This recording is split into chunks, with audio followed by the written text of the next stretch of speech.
échange radio qu'on n'entend pas en ce moment, mais il y a probablement un échange radio assez important avec le sol, puisque l'équipe au sol reçoit par télémétrie, par radio, des données concernant les systèmes de bord. Et bien sûr, il ne se préparera à sauter, il n'ouvrira la porte que lorsque le sol lui confirmera que tout est vrai. Voilà, ça y est, il vient d'ouvrir la porte, ça veut dire qu'il est exposé au vide extérieur. Il a face à lui la terre, juste en bas, sous ses pieds. Instant historique donc sur BFM TV, en direct donc cette tentative de record du monde de Félix Baumgartner qui dans quelques secondes, le sas, la porte est ouverte, va s'élancer pour une chute libre de 5 minutes à plus de 1200 km/h. Voilà, c'est un quadruple record, record d'altitude de ballon habité, record d'altitude de saut en chute libre, record de temps de chute libre, c'est plus de 6 minutes, et puis record de vitesse atteinte en chute libre, effectivement, une vitesse légèrement supérieure à la vitesse du son. Alors le voici, on est en train de vivre donc cet instant, l'Autrichien de 45 ans, parachutiste, qui va se lancer dans le vide pour 5 minutes, on le disait à l'instant, de chute libre avant l'ouverture de son parachute. Impossible à cet instant de revenir en arrière de toute façon. Cette capsule, que devient-elle après coup? Alors, on peut toujours télécommander, d'ailleurs ce sera fait, la séparation de la capsule du reste du ballon. Une fois la séparation faite, la capsule descend sous parachute et atterrit en douceur. Le ballon de son côté est déchiré par télécommande et tombe comme une grosse masse de plastique au sol. Il peut revenir dans la capsule encore, mais je pense qu'il a envie de sortir. Après 5 ans, on le disait, de préparation physique, préparation mentale, préparation scientifique, Félix Baumgartner, cet Autrichien, qui a donc vérifié tous les derniers paramètres qu'il avait sur ces petits papiers, vous les voyez devant la porte de sa capsule, cette checklist dont nous parlait à l'instant Jean-François Clairvoy. Félix Baumgartner qui va donc s'élancer depuis 39 km d'altitude, très exactement, c'est inscrit en haut de votre écran pour ce nouveau record du monde. C'est une distance évidemment suffisante, largement suffisante pour atteindre ses objectifs de vitesse. Oui, tout à fait. Alors là, je suis en train de penser aux efforts qu'il doit fournir pour vaincre la rigidité de son scaphandre qui offre sur sa peau une contre-pression permettant d'éviter... Ça pèse combien, son équipement? Je pense qu'il doit avoir un équipement total de l'ordre de 15 à 20 kg sur lui à ce moment-là. 15 à 20 kilos pour de bons abdominaux afin effectivement de se projeter. On l'a vu faire un petit signe avec le pouce, ça veut dire que tout va bien, tout se passe correctement au moment où nous nous parlons. Oui. Et il va ressentir un état d'apesanteur total et le dernier point de contact physique avec sa capsule va définir les conditions initiales d'un mouvement de rotation lente sur lequel il ne pourra absolument rien faire. Il n'a aucun appui extérieur et on va le voir probablement tout doucement rentrer dans une rotation et qui ne posera aucun problème évidemment puisqu'il est quasiment dans le vide.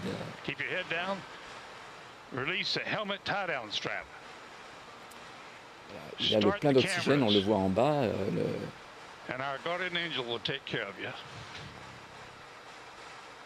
C'est vraiment une sortie dans l'espace, comparable à celle que tous mes collègues font depuis la Station spatiale internationale. En ce moment. Ce petit bouton rouge, ça veut dire je suis prêt, je vais y aller. On essayait de tendre l'oreille, ce que lui disait le centre de contrôle, Joe Kittinger, en bas au Nouveau-Mexique, 39 km plus bas. Je pense que c'est probablement une sécurité pour être sûr que la capsule ne soit pas détachée du ballon avant qu'il ait sauté.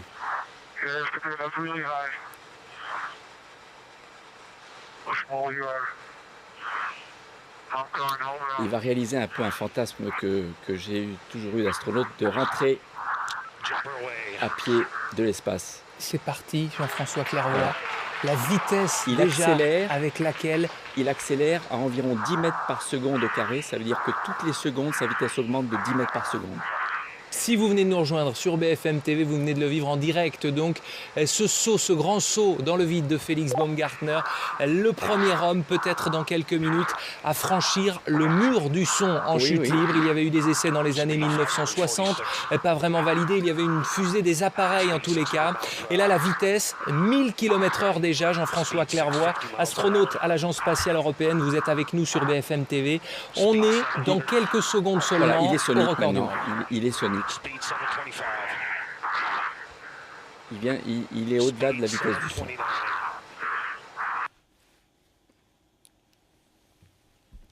Alors, il commence à tourner, on le voit, mais c'est pas... Avec la tension pour les techniciens, son équipe qui travaille depuis plus de 5 ans, il est en train de tourner. C'est attendu et il ne peut rien y faire. Il ne faut surtout pas qu'il essaie de rattraper ses rotations. Il faut qu'il reste allongé. C'est ce qu'avait connu Joe Kittinger. Les rotations ne sont pas encore trop importantes. Il se stabilise. Excellent. Donc, il a réussi à passer la phase la plus difficile, la phase transsonique. La stabilité aérodynamique n'est quasiment pas possible. C'est-à-dire impossible de lutter à cet instant. Le risque, quoi? C'est l'évanouissement? Le danger, c'est d'essayer de contrer des rotations avec des gestes similaires que l'on fait à basse altitude et en fait d'augmenter la vrille et de perdre connaissance. Là maintenant, il est stabilisé, donc c'est parfait. C'est extraordinaire. On voit sa femme au premier rang qui était en larmes quand il a décollé tout à l'heure aux alentours de 17h30 heure française. Il aura fallu donc près de 2 heures d'ascension avec ce ballon chargé à l'hélium pour Felix Baumgartner. On le rappelle, cet Autrichien parachutiste qui a donc, ça y est, réussi son record, Jean-François Clairvoy. Il a dépassé tout à l'heure les 1200 km/h. Voilà, il a déjà 3 records atteints. Il lui reste à atteindre le 4e record qui est le temps de chute libre.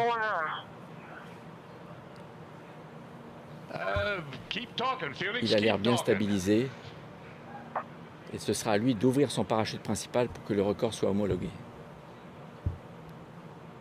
On voit qu'il lui reste une bonne réserve d'oxygène. Il respirait assez rapidement tout à l'heure.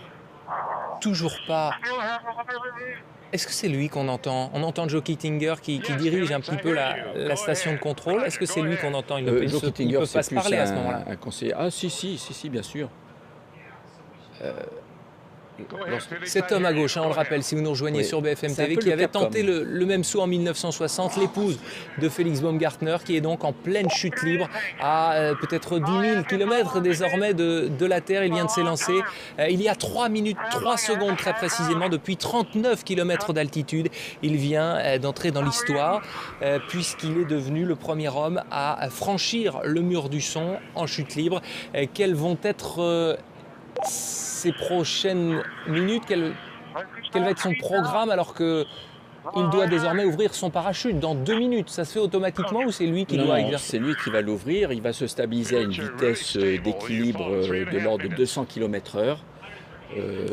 Et à 1000 ou 2000 mètres, je ne sais pas ce qu'il avait prévu, il ouvrira son parachute. Mais il est encore très haut, donc il lui reste au moins 3 minutes de chute. Je pense à mon ami français Michel Fournier.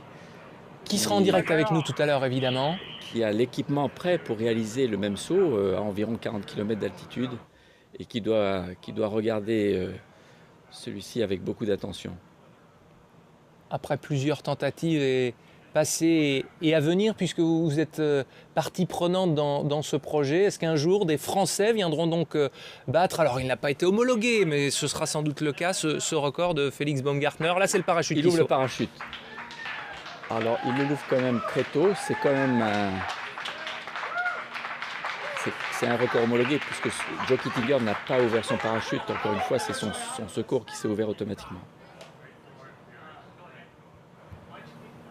Est-ce qu'on a l'altitude? Ce serait intéressant de savoir à quelle altitude il a ouvert son parachute. Puisque les statistiques, le programme en tout cas, si on peut dire ça comme ça, prévoyait 5 minutes de chute libre. Là, il y en a eu un petit peu plus de 4 minutes. L'image que vous voyez en direct en ce moment sur BFM TV est filmée depuis la Terre avec les appareils qui sont utilisés également pour la NASA. Vous nous le disiez tout à l'heure, pour suivre les navettes qui sont envoyées. L'image a changé. Oui, ce sont des télescopes, des vidéos mini de télescopes qui permettent de voir jusqu'à de très haute altitude beaucoup de détails et que la NASA utilise effectivement pour suivre la navette spatiale pendant sa montée vers l'espace le plus longtemps possible.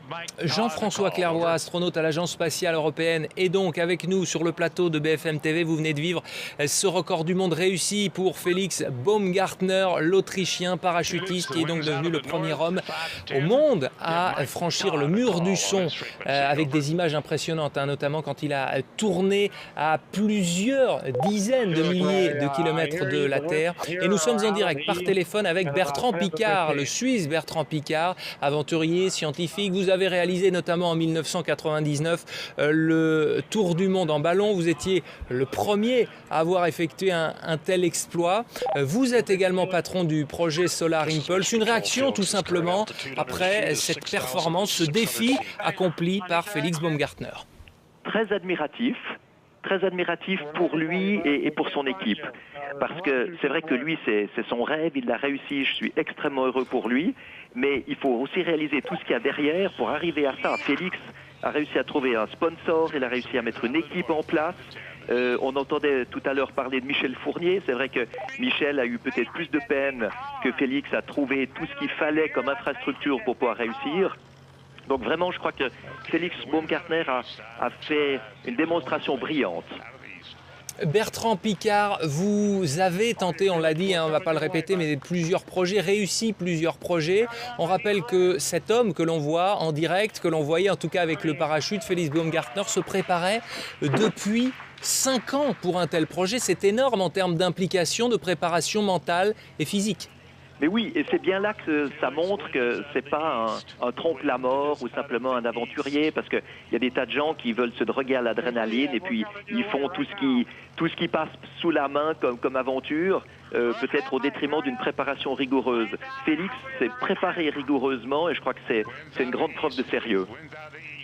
Bertrand Piccard, président, patron de Solar Impulse, merci d'avoir réagi avec nous en direct sur BFM TV à ce nouveau record du monde, appelez-le comme ça, cette tentative réussie donc par Félix Baumgartner, qui est devenu le premier homme, si vous nous rejoignez sur BFM TV, à être passé, avoir dépassé le mur du son en chute libre. Il a ouvert son parachute il y a quelques secondes, quelques minutes, après 4 minutes et 10 secondes de chute libre, Jean-François Clairvoy. Là, il profite, il savoure à cet instant. Pour lui, c'est quelque chose de tout à fait normal qu'il fait tous les jours après le petit déjeuner, cette phase-là en tout cas. Oui, il a réalisé plusieurs sauts avec sa combinaison, tout équipé, donc c'est quand même pas une combinaison très confortable. Mais effectivement, il doit savourer son plaisir et la joie d'avoir réussi le défi qu'il s'était donné. Félix Baumgartner, un extraterrestre qui devrait atterrir dans le désert de Roswell. Elle est très bonne. Le Nouveau-Mexique avec cette station, ce centre de contrôle qui se trouve juste en bas, juste sous ses pieds. Encore combien de temps de chute libre là? Il en profite là, il savoure. Ah ben là, je crois qu'il est très près du sol, donc c'est une question de secondes à ce niveau-là. Alors, je ne sais pas s'il a fixé un point qu'il s'est donné comme objectif pour en plus réaliser une performance de précision d'atterrissage, mais on a vu l'ombre de l'hélicoptère de l'équipe de récupération qui le suit. Le fait d'avoir supporté une rotation qui finalement n'était pas trop rapide et de s'être restabilisé très vite doit être une grande satisfaction pour lui, parce que c'était l'inconnu. Et voici donc. Voilà l'homme qui revient à pied de l'espace, comme j'aime à le dire. On va tendre l'oreille.